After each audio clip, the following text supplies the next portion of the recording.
memandang wajahmu, rasakan kasihmu,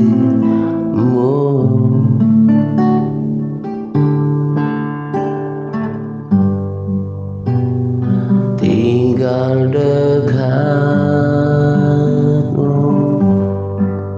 setiap saat di dalam hidupku.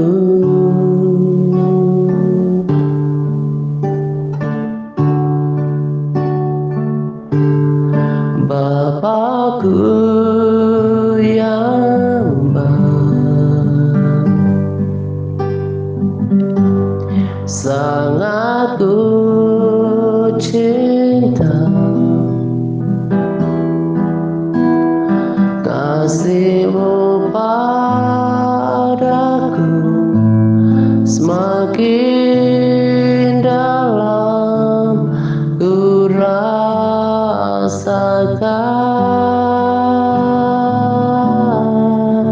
Kaulah Bapakku yang baik,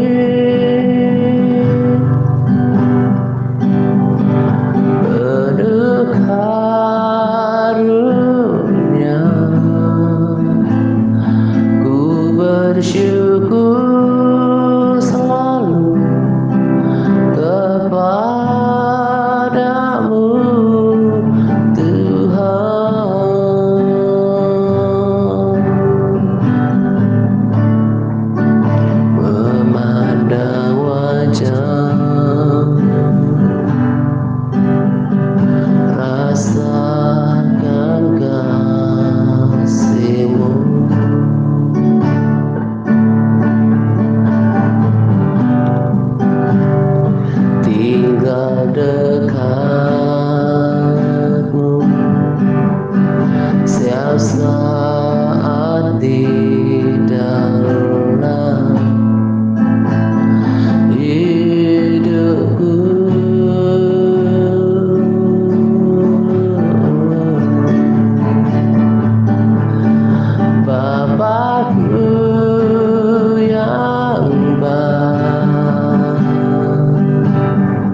setiap hari,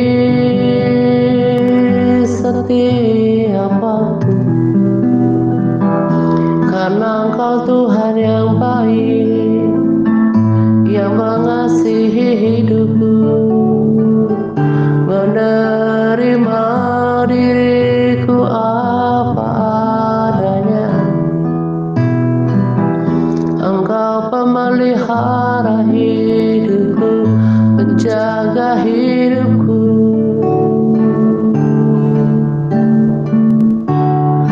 Ku bersyukur padamu Tuhan, sebab kasih setiamu di dalam hidupku. Anugerahmu besar bagiku, di setiap langkahku. Ku memujimu, ku bersyukur padamu Tuhan, sebab kasih setiamu di dalam hidupku. Anugerahmu besar bagiku, di setiap langkahku. Ku memujimu, ku memujimu, ku memujimu, ku memujimu, ku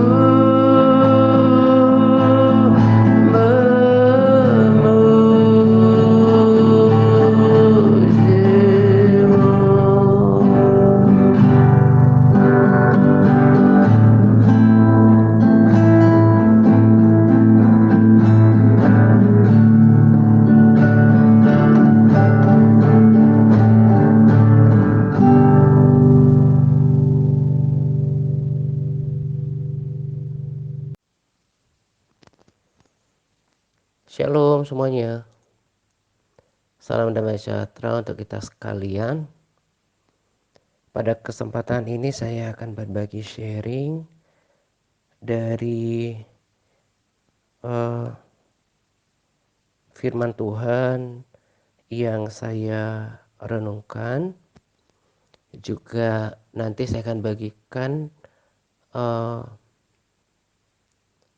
pesan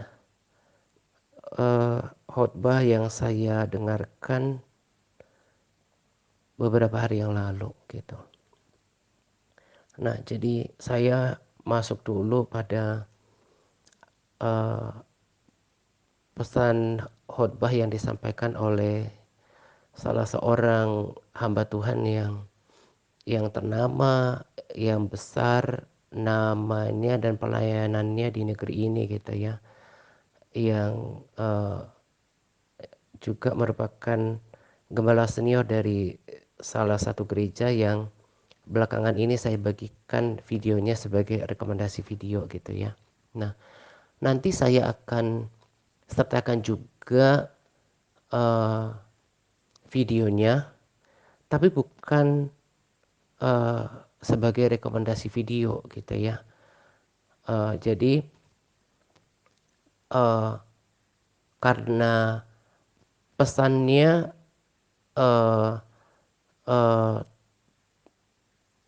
tidak begitu banyak untuk kita dari video ini, maka ini saya tidak jadikan rekomendasi video khusus gitu ya. Maksudnya kalau rekomendasi video khusus itu kan berarti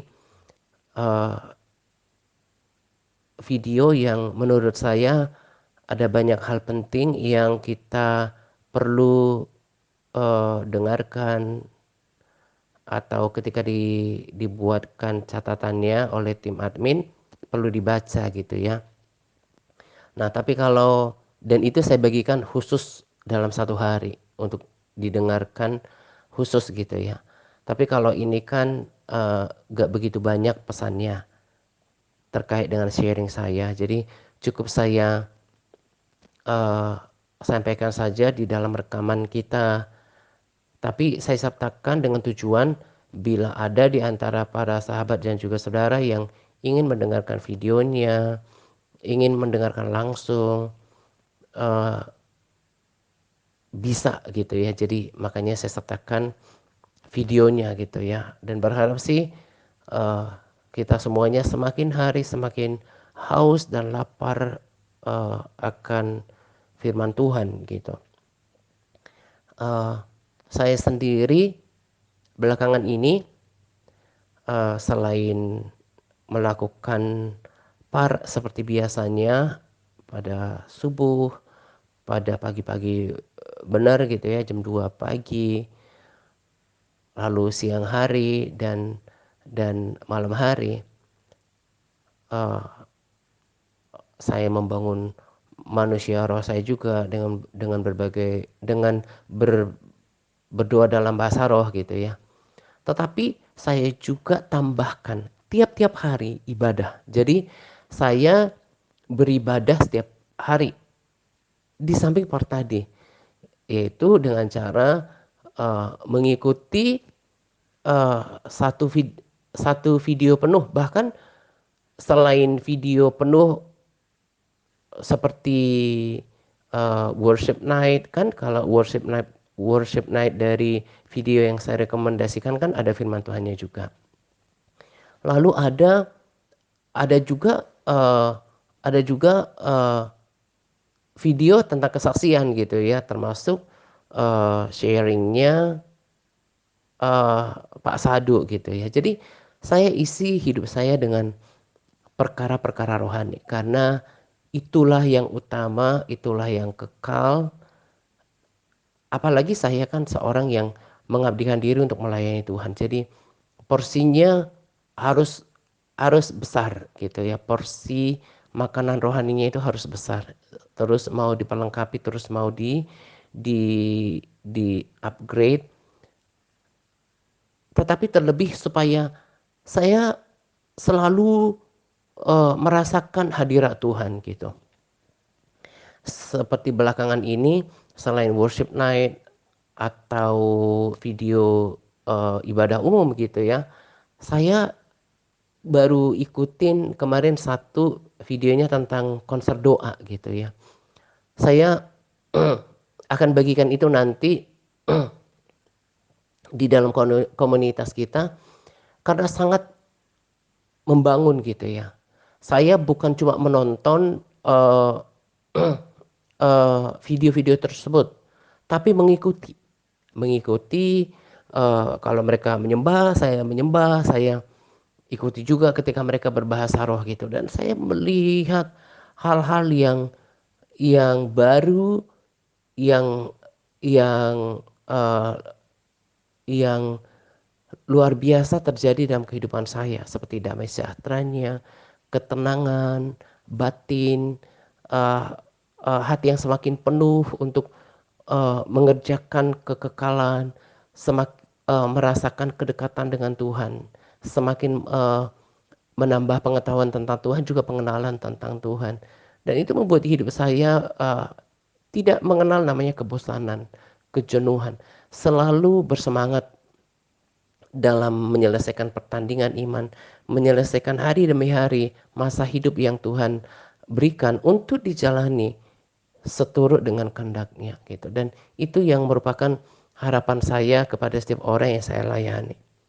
Kemarin ketika mengikuti konser doa luar biasa, saya juga ikutin penyembahannya berbahasa roh gitu ya. Walaupun ketika mendoakan pokok-pokok doa, saya alihkan menjadi pokok-pokok doa kita gitu ya. Pokok-pokok doa di TRC yang admin, The Warrior, para pendoa, MTRC, kemudian juga semua platform pelayanan kita, termasuk juga kota, bangsa gitu. Dan saya semakin mengerti kenapa gereja ini tetap berapi-api, tetap bersemangat, tetap kita melihat pernyataan kuasa Tuhan di dalamnya. Karena mereka kuat di dalam berdoa. Makanya Paulus kan berkata, aku suka supaya kamu berkata-kata dengan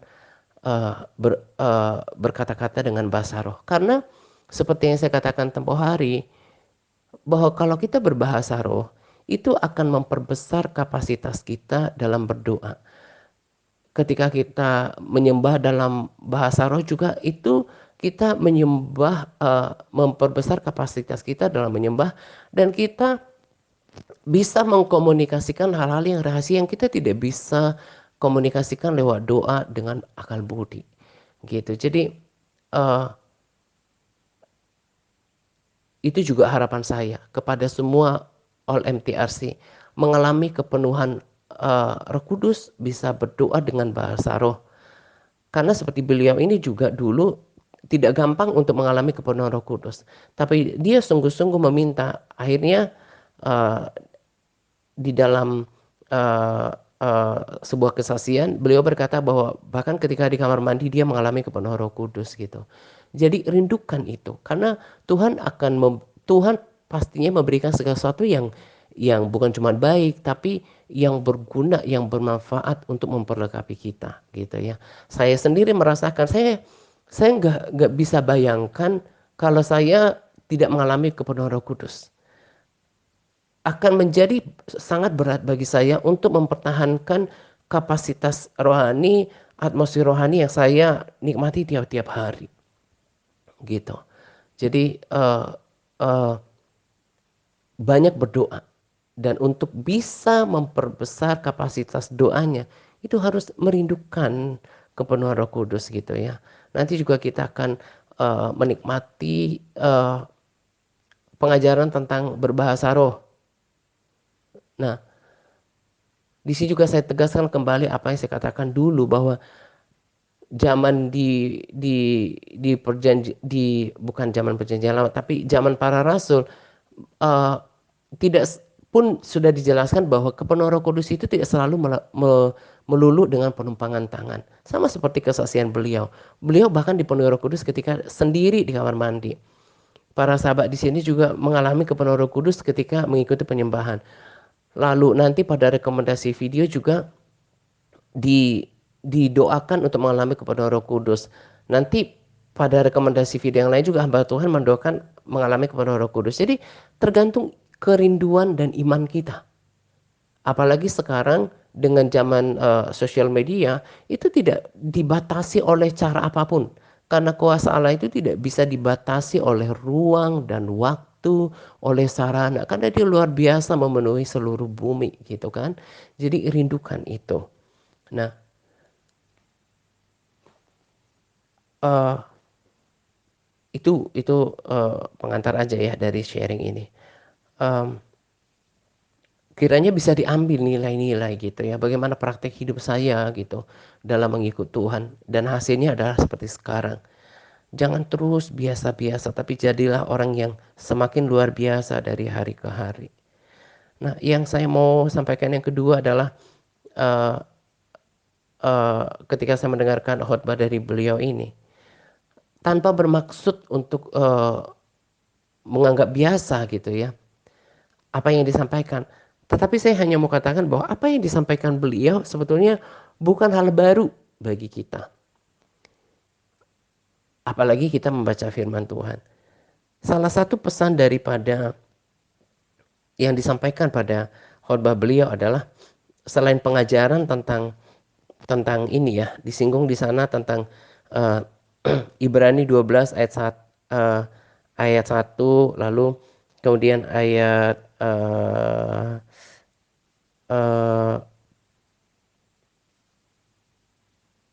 ya, Ibrani 12 ayat 1, itu kan saya sudah pernah bagikan juga, bahkan belum lama ini. Yang bunyinya adalah, karena kita mempunyai banyak saksi bagaikan awan yang mengelilingi kita, marilah kita menanggalkan semua beban dan dosa yang begitu merintangi kita, dan berlomba dengan tekun dalam perlombaan yang diwajibkan bagi kita. Ini belakangan ini kan saya singgung kan, bagaimana kita menjalankan kehidupan kita, mengikuti pertandingan iman, itu menanggalkan semua beban dan dosa yang begitu merintangi kita. Nah, seperti yang tadi saya katakan, saya pun terus belajar ya. Tapi selama ini kan saya bagikan pada kita semua beban itu adalah segala sesuatu yang menghalangi kita dalam pertandingan iman. Entah itu masalah hidup, pergumulan gitu kan. Tapi ketika saya dengarkan khotbah beliau ini, dikatakan bahwa semua beban itu adalah segala sesuatu yang tidak perlu gitu. Segala sesuatu yang tidak perlu, misalnya eh, tentang hobi kita, tentang tontonan kita. Kalau nggak perlu ya nggak usah dilakukan gitu ya. Nah saya berpikir itu rema ya, karena ketika saya compare dengan terjemahan lain dari dari berbagai terjemahan dari Alkitab kita, itu eh, tidak ada penerangan yang spesifik gitu ya. Tapi kan saya terus belajar gitu. Nah, lalu dosa gitu. Lalu dosa. Jangan lagi kalau kita mau mau benar-benar berkenan di hadapan Tuhan, kita harus betul-betul say no to sin. Jangan berikan kesempatan. Alkitab kan udah, firman Tuhan udah kasih tahu kita. Jangan berikan kesempatan kepada iblis. Saya juga tulis di capas gitu ya. Jangan memberikan kesempatan kepada iblis. Iblis itu tidak perlu ruang yang yang besar untuk mempengaruhi hati dan pikiran kita. Tapi kalau kita memberikan kesempatan sedikit pun, dia akan masuk dan menguasai seluruh hidup hidup kita. Efesus 4 ayat 27 katakan, jangan berikan kesempatan kepada iblis. Jadi kita ini kalau udah serius gitu ya, sungguh-sungguh katakan mau berlomba dalam pertandingan iman, mau sungguh-sungguh katanya mau masuk surga, itu bukan lagi sesuatu yang harus tawar-menawar. Jadi kalau kata beliau segala sesuatu yang nggak perlu yang kita lakukan, katakan hobi, tontonan, atau masalah-masalah dalam kehidupan yang merintangi. Nah kalau saya katakan selama ini itu beban itu kan semuanya kayak pergumulan hidup gitu ya. Harus belajar untuk tidak fokus ke situ, melebihi fokus kepada Tuhan. Dan juga tentang dosa. Selain akibat dosa adalah maut, ketahuilah bahwa kalau kita masih berkompromi dengan dosa apapun, itu akan menghalangi kita menuju Yerusalem baru. Saya sangat bersyukur dengan tadi saya katakan ya, eh, selain melakukan saya juga membangun kerohanian saya dengan berbahasa roh tiap-tiap sebelum memulai doa kurang lebih 30 menit. Lalu di luar itu juga saya berdoa gitu ya, berbahasa roh. Dan saya belajar untuk belajar dan melatih diri untuk fokus sama Tuhan, karena di Alkitab kan katakan ketika kita berdoa dengan berbahasa roh, kita berkata-kata kepada Allah. Dan salah satu kesaksian dari Sadu katakan ketika dia berbahasa roh dalam suatu waktu, tapi dia sedang mengerjakan suatu, Tuhan bicara sama dia, kenapa kamu berbahasa roh, berkata-kata pada Allah, tapi pikirannya kepada yang lain gitu ya. Nah, saya melatih diri untuk berbahasa roh dan fokus pada Tuhan. Dan saya imani bahwa apa yang saya katakan itu tidak sia-sia gitu. Nah, efek dari semua itu, hati saya ini semakin rindu, semakin ingin, semakin terdorong untuk hidup berkenan kepada Tuhan gitu. Setiap pagi saya angkat tangan, eh, eh, saya ketika sebelum eh, ketika bangun dari tempat tidur gitu ya, sebelum menjejakkan kaki, saya angkat tangan gitu ya. Saya katakan dengan sungguh-sungguh kepada Tuhan bahwa eh, saya angkat pujian bahwa eh, eh, yang lagu ini. Ku sembah kau Tuhan, ku sembah kau Tuhan, ku serahkan hidupku kepadamu untuk kemuliaan namamu. Jadi lagu yang awal itu saya agak lupa. Eh, eh,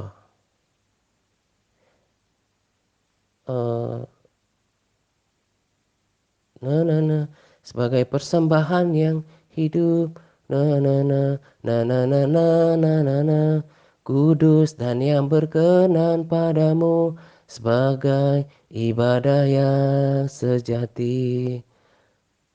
Bapa, ku persembahkan tubuhku. Saya betul-betul nikmati, sadari, dan mau berkomitmen. Saya katakan, Bapa, ku persembahkan tubuhku sebagai persembahan yang hidup, kudus, dan yang berkenan padamu sebagai ibadah yang sejati. Saya mau persembahkan tiap-tiap hari tubuhku ini sebagai persembahan yang hidup, yang kudus, dan yang berkenan kepada Tuhan. Kemarin juga saya renungkan ayat ini dan saya nyanyikan, walaupun belum begitu hafal, dan ini juga salah satu uh, penyembahan yang mereka sering nyanyikan pada rekomendasi video gitu ya. Uh, saya renungkan ini ketika bangun tidur, mau tidur gitu ya. Saya kalau belum bisa tidur, saya renungkan firman gitu. Uh, supaya ini jadi kehidupan saya gitu. Di Filipi 4 ayat 8. Semua yang benar, semua yang mulia, semua yang adil dan yang suci, semua yang manis dan sedap didengar, semua yang disebut kebajikan dan patut dipuji, kupikirkan semua itu. Saya mau setiap hari, saya mau setiap hari hidup saya sebagai ibadah yang sejati. Saya mau setiap hari pikiran saya dipenuhi dengan semua yang benar, semua yang mulia, semua yang adil, yang suci, yang manis, yang sedap didengar, yang disebut kebajikan, yang patut dipuji. Segala roh yang tidak berasal daripada Tuhan, ketidakpercayaan, keraguan, ketakutan, intimidasi, itu harus diikat, patahkan, hancurkan setiap hari.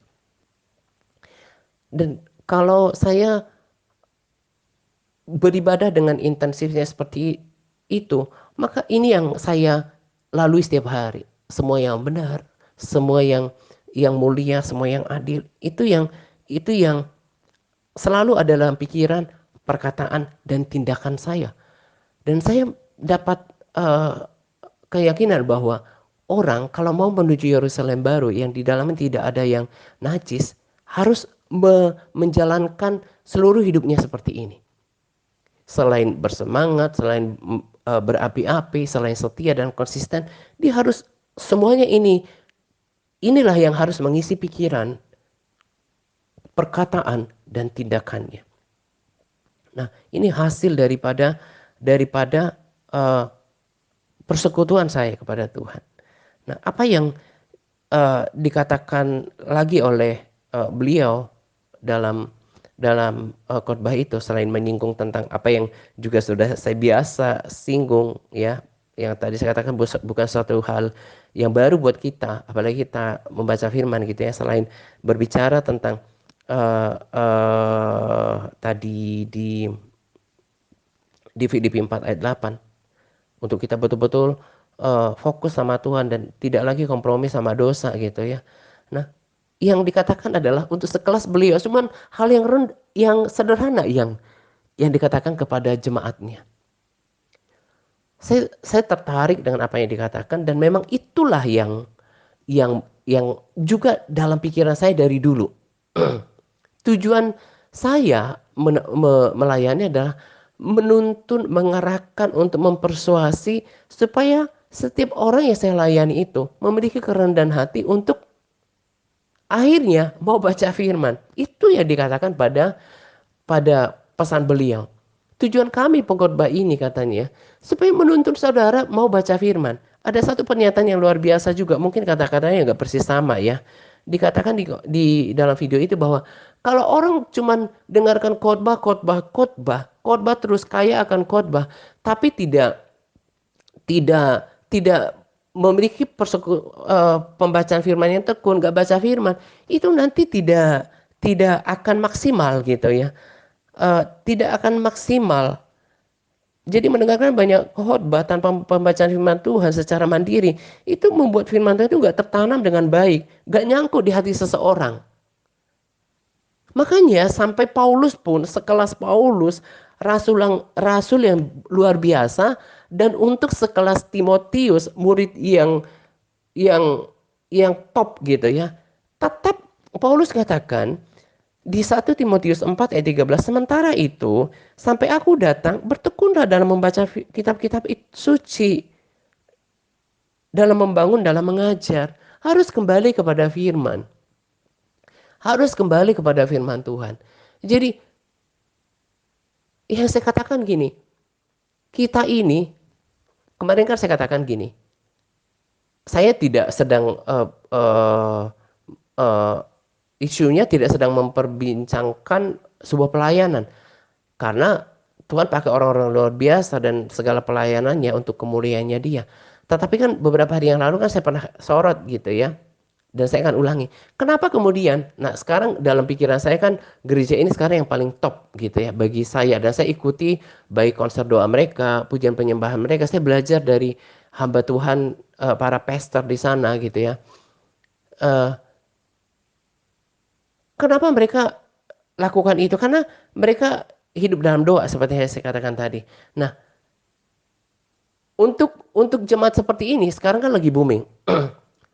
Percaya atau tidak, ada loh sekelompok orang Kristen yang suka pindah-pindah. Oh, karena ini sekarang lagi terkenal, pindah ke situ. Lagi booming gereja ini, pindah ke situ. Kenapa ada kelompok orang seperti ini? Bahkan saya berpikir mungkin 40-50% yang seperti itu gitu ya. Tempoh hari kan saya katakan, itu karena gak berakar dalam firman Tuhan. Sebab seseorang bertumbuh kerohaniannya bukan karena mendengarkan khotbah yang luar biasa, dikhotbahi hamba Tuhan yang besar, namanya pelayanannya terkenal, di gereja yang besar. Bukan. Semata-mata seperti yang dalam pikiran Paulus ini loh. Dia bergaul dengan firman Tuhan, merenungkan firman Tuhan, dan melakukannya gitu. Nah, ini adalah orang yang gak berakar. Sebelum gereja ini, sebutlah ada 2-3 gereja yang pernah punya fenomena, misalnya penuh hadirat Tuhan. Ingatlah gereja-gereja mereka apa itu. Dan kita tidak sedang berbicara tentang entitas ini gitu, pelayanan ini atau hamba Tuhan, itu bukan urusan kita. Kita hanya menyoroti bahwa memprihatinkan ada kelompok-kelompok orang Kristen yang kayak gitu-gitu, yang muter sana muter sini bertahun-tahun sampai bahkan sudah tua, nggak berakar. Karena apa? Dia nggak lakukan apa yang dilakukan oleh Paulus, dan Paulus pun tahu supaya Timotius ini benar dalam membangun kerohaniannya, dalam mengajar, itu harus bertekun dalam membaca kitab suci. Tahu kan tekun? Berarti dia harus memiliki kesetiaan, konsistensi di dalamnya. Sungguh-sungguh belajar firman Tuhan. Nah, apa yang mau saya katakan kepada kita bahwa sesederhana itu untuk bertumbuh kerohaniannya, sesederhana itu untuk uh, bisa menemukan panggilannya, bahkan masuk ke Yerusalem. Ini juga saya sudah bagikan minimal 1 kali. Apa yang dikatakan juga pesan daripada Paulus dan Timotius kepada jemaat di Filipi. Jadi sekarang udah satu ide nih. Jadi kalau dibaca di awalnya, ini ada surat terakhir dari Paulus dan Timotius kepada jemaat di Filipi. Saya renungkan ini juga dan saya hafal ini supaya saya ingatkan kepada kita. Filipi 4 ayat 9. Dan apa yang telah kamu pelajari? Apa yang telah kamu terima? Apa yang telah kamu dengar? Apa yang telah kamu lihat padaku? Karena waktu itu kan bukan zaman sosial media, itu karena dia katakan ketika mereka bersama-sama gitu ya, lakukan semua itu, maka Allah sumber damai sejahtera akan menyertai kamu. Nah, ini setara dengan pesan amanat agung dari Tuhan Yesus. Matius 28 ayat 19 sampai 20. Karena itu pergilah, jadikanlah semua bangsa muridku dan baptislah mereka dalam nama Bapa dan Anak dan Roh Kudus. Dan ajarlah mereka melakukan segala sesuatu yang perintahkan kepadamu. Dan ketahuilah aku menyertai kamu senantiasa sampai kepada akhir zaman. Ya kan? Jadi orang-orang yang melakukan kehendak Tuhan itu disertai oleh Tuhan. Lalu kembali kepada amanat agung. Apa yang Yesus mau? Melakukan sampai detail. Dikatakan oleh Paulus dan Timotius, apa yang kamu pelajari, apa yang kamu terima, apa yang kamu dengar, lakukan itu. Itu juga yang saya mau katakan kepada kita semuanya. Orang-orang yang sebagian besar bertumbuh, belum semua ya di MTRC Advance, dan sebagian kecil di Bigintan Med. Siapa mereka? Hanya mereka yang sesederhana, mereka mau melakukan, melakukan, melakukan. Apa yang saya ajarkan dari firman Tuhan, apa yang diterima dari sharing, apa yang didengar dari sharing. Kalau saya kan memberikan kesaksian hidup saya kan lewat rekaman juga. Karena saya katakan apa yang saya bagikan itu yang saya lakukan. Kalau mau meneladani itu yang terus mengikuti pertumbuhan rohani, terus bermultiplikasi dan mengalami pengenalan akan Tuhan. Dan kiranya sama-sama bersama dengan kita rombongan ini sampai ke Yerusalem baru. Sesederhana kerendahan hati. Makanya Yesus bilang, belajarlah daripadaku tentang apa? Kerendahan hati. Kalau orang nggak memiliki kerendahan hati yang cukup, nggak akan bisa diajarin, nggak akan bisa dituntun, selalu punya alasan. Jadi supaya tidak menjadi orang Kristen uh, yang tidak punya pendirian, tidak pernah bertumbuh, tidak punya pengenalan Allah gitu ya, supaya tidak menjadi bagian itu. Hari ini saya ulangi lagi, apa yang kamu pelajari, apa yang kamu terima, apa yang kamu dengar, apa yang para sahabat dan saudara saksikan lewat rekaman, kesaksian di hidup saya, lakukan itu, teladani itu. Kalau memiliki kesetiaan konsistensi dan melakukan yang berbahasa roh, membangun kerohanian dengan berbahasa roh, termasuk tuntunan. Sebab ketaatan dalam mengikuti Tuhan, selain ketaatan dalam firman Tuhan, tapi ketaatan juga mengikuti tuntunan pemimpin rohani yang dibagikan. Kalau mau berhasil, memiliki kerendahan hati untuk mengikuti itu. Dan kita semua menjadi saksi. Siapa yang masih tetap kuat, tetap bersemangat, tetap bertumbuh, tetap dalam melakukan pertandingan iman, itulah yang melakukan. Sebagian besar dari orang-orang yang tidak bersama dengan kita di grup ini, dan sebagian besar yang udah gak bersama dengan kita lagi dari awal, itu adalah orang-orang yang tidak memiliki kerendahan hati, tidak memiliki ketekunan untuk apa? Untuk melakukan, gak mau lakukan, cuma dengar. Itu permasalahan orang Kristen dari zaman ke zaman. Makanya saya sangat percaya. Paulus katakan, sumber sejahtera Allah, sumber damai sejahtera akan menyertai. Kalau kita punya hati, kerendahan hati untuk selain melakukan firman Tuhan, melakukan tuntunan yang diberikan oleh pemimpin rohani kita untuk kebaikan rohani, ke pertumbuhan rohani kita, Tuhan akan menyertai dia. Orang-orang yang memiliki kerendahan hati, yang takut akan Tuhan, yang mengasihi Tuhan, yang mau dibentuk, penyertaan Tuhan itu sempurna atas dia. Kalau Tuhan datang atau kalau kita dijemput, kita tahu Tuhan menyertai kita. Dan kita akan bersama dia selamanya dalam kekekalan. Kemarin juga saya tonton video uh, uh, uh, Sadu ketika dia cerita bahwa kemarin kan juga dikatakan kebanyakan orang Kristen akan terima tanda binatang itu kan. Dalam video yang kemarin dibagikan, gak semua diterjemahkan Buan, karena yang penting-penting aja menurut Buan. Jadi ada yang terlewat gitu ya. Nanti ketika antikris itu untuk muncul, menyatakan dirinya, kemudian dia akan memaksakan tanda binatang itu.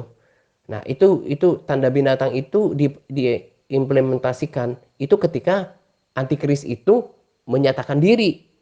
Nah, nanti itu. Nah, dikatakan kebanyakan orang Kristen akan menerimanya. Dia juga cerita bahwa di dalam Alkitab kan ada 500 orang yang mendapat perintah untuk berdoa, untuk menantikan Roh Kudus. Tapi yang berdoa berapa? Kata Sadu, cuma 120 orang. 2/3 lagi kemana? Hanya sepertiga yang menanti-nantikan untuk berdoa. Dan kalau dikerucutkan lagi, hanya 12 orang yang dikategorikan murid. Bahkan satu dari antara yang termasuk orang yang terdekat dengan Tuhan. Itu Yudas mengkhianati Yesus. Yang saya mau katakan adalah, kenapa saya tetap nyaman dengan pelayanan ini? Karena yang saya cari bukan jumlah. Yang saya cari bukan jumlah. Dan saya tahu bahkan dari awal pelayanan, Tuhan buat saya ngerti. Jangan patah semangat, karena yang dicari adalah orang-orang yang sedikit, yang bersedia melewati jalan yang sempit dan pintu yang sesak. Jadi kalau dari banyak kesaksian dikatakan hanya 20% orang Kristen yang sungguh-sungguh sama Tuhan. Kalau tadi dari cerita Saduk, dari 500 orang tadinya disuruh berdoa untuk menantikan Roh Kudus, ternyata hanya 120 orang. Dikerucutkan lagi hanya 10% yang jadi murid. 12 orang bahkan satu mengkhianatinya. Yang saya mau katakan, dan doa saya berharap, karena kan yang saya rasakan belum semua kita 100% sungguh-sungguh. Disuruh hafal modul, masih apalagi dibikinkan Matt, hanya hitungan jari yang bersedia. Disuruh untuk berbahasa roh, nggak tahu praktekin apa enggak. Saya ulangi lagi ya, orang-orang yang nggak bersama dengan kita lagi, orang yang tidak punya kerendahan hati untuk mengikuti apa yang saya ajarkan. Doa saya kalau nggak bisa kita semuanya bersama-sama sampai ke tanah perjanjian gitu ya. Saya pengen balik aja. Kalau 20% yang katanya orang Kristen yang sungguh-sungguh, biarlah di tempat ini hanya 20% saja yang masih dalam proses. 80% siap untuk bertemu Tuhan di Yerusalem baru. Karena saya tahu, saya dipanggil untuk menuntun sekelompok orang untuk diselamatkan. Bukan saya rasa itu, saya tahu itu panggilan. Tapi bukan saya yang mengkonfirmasi itu. 20 tahunan yang lalu. Seorang hamba Tuhan yang saya nggak pernah kenal wajahnya, katakan bahwa Tuhan mau pakai kamu. Juga di di Tangerang, salah seorang pendoi yang sekarang sudah dipanggil Tuhan, dikatakan kamu pakai kamu. Saya tidak mau mengagung-agungkan panggilan itu. Yang saya mau katakan adalah saya yakin bahwa dari TRC ini nanti akan ada kelompok orang yang nanti, dan Tuhan izinkan untuk mempersiapkan sekelompok orang yang nanti akan bertemu dia di dalam kekekalan di Yerusalem baru. Karena itu satu yang saya mau katakan, apa yang kamu dengar, apa yang kamu terima, apa yang kamu pelajari, apa yang saya saksikan lewat dari sharing saya, lakukan semua itu. Lakukan. Kalau ingin bersama-sama dengan kita, sama dalam mengalami pertumbuhan rohani, sama-sama dalam mengikuti perubahan hidup. Kalau cuma bisa dengar dan nggak ambil bagian, itu nggak akan maksimal pertumbuhan rohaninya. Bahkan cenderung nanti akan bosan. Padahal pengalaman bersama Tuhan itu ada sesuatu yang sangat menggairahkan. Doa saya, kita semua terus bertambah-tambah dalam pengenalan akan Tuhan. Nanti juga saya akan saksikan bagaimana Tuhan melatih saya dalam beriman. Nanti saya akan buatkan dalam video khusus kesaksian tentang iman. Saya bersyukur Tuhan latih dalam banyak hal.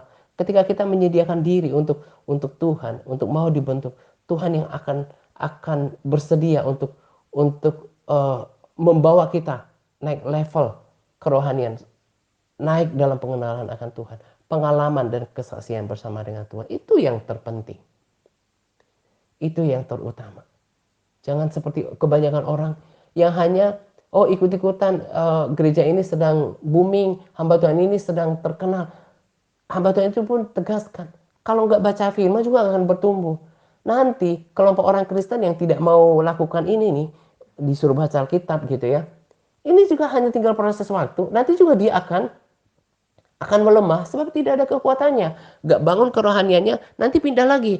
Kan kalau ada muncul lagi pelayanan yang berbeda, dia pindah lagi. Jadi dia seperti orang yang terombang-ambing. Itu kenapa? Karena tadi gak memiliki hati yang mau diajar, gak memiliki kerendahan hati. Nah itu yang saya mau pesankan kepada kita. Kalau terus mau bertumbuh, bahkan berubah, semakin mengenal Tuhan. Sesederhana pesan daripada Paulus dan Timotius kepada jemaat di Filipi.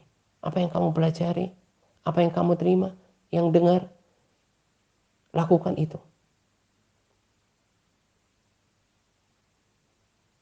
Dan jadilah kelompok orang yang paling kecil, kelompok yang sedikit itu, tapi berkualitas, mengenal Tuhan, dan bahkan menyenangkan hati Tuhan. Tadi saya sudah saksikan pada hidup saya mau lalui setiap hari dengan mempersembahkan tubuhku sebagai persembahan yang hidup, yang kudus, dan yang berkenan kepada Tuhan setiap hari. Pikiranku diisi dengan semua yang benar, semua yang mulia, semua yang adil, semua yang suci, yang manis, sedap didengar, yang patut dipuji, yang dapat disebut kebajikan dan patut dipuji. Itu yang saya persembahkan kepada Tuhan. Dan saya mau lihat, dan saya saksikan sesederhana itu. Kalau kita mau mempersesuaikan zat kita gitu ya, dalam tanda kutip, wujud kita dengan Tuhan yang kudus, yang suci, yang benar, Tuhan tuh gak berjarak. Kita akan merasakan kedekatan dengan Tuhan selama kita di bumi. Kiranya diperhatikan, jangan menipu diri sendiri, merugikan diri sendiri, bisanya hanya dengar. Sebab pertumbuhan itu sejauh, sebatas ketika kita mau berkomitmen melakukan bagian kita. Nah, ini saja saya mau bagikan pada sharing ini. Saya juga mau katakan bahwa Allah akan menyertai. Allah yang Maha Kuasa, sumber damai sejahtera, akan menyertai kita, setiap kita yang mau melakukan. Selamat menjelang 2 pagi untuk kita sekalian. Semangat berpuasa kepada All MTRC yang terus bersemangat berpuasa. Semangat par, Tuhan Yesus memberkati kita senantiasa. Amin. Ku bersyukur padamu Tuhan, sebab kasih setiamu di dalam hidupku, anugerahmu besar bagiku di setiap langkahku.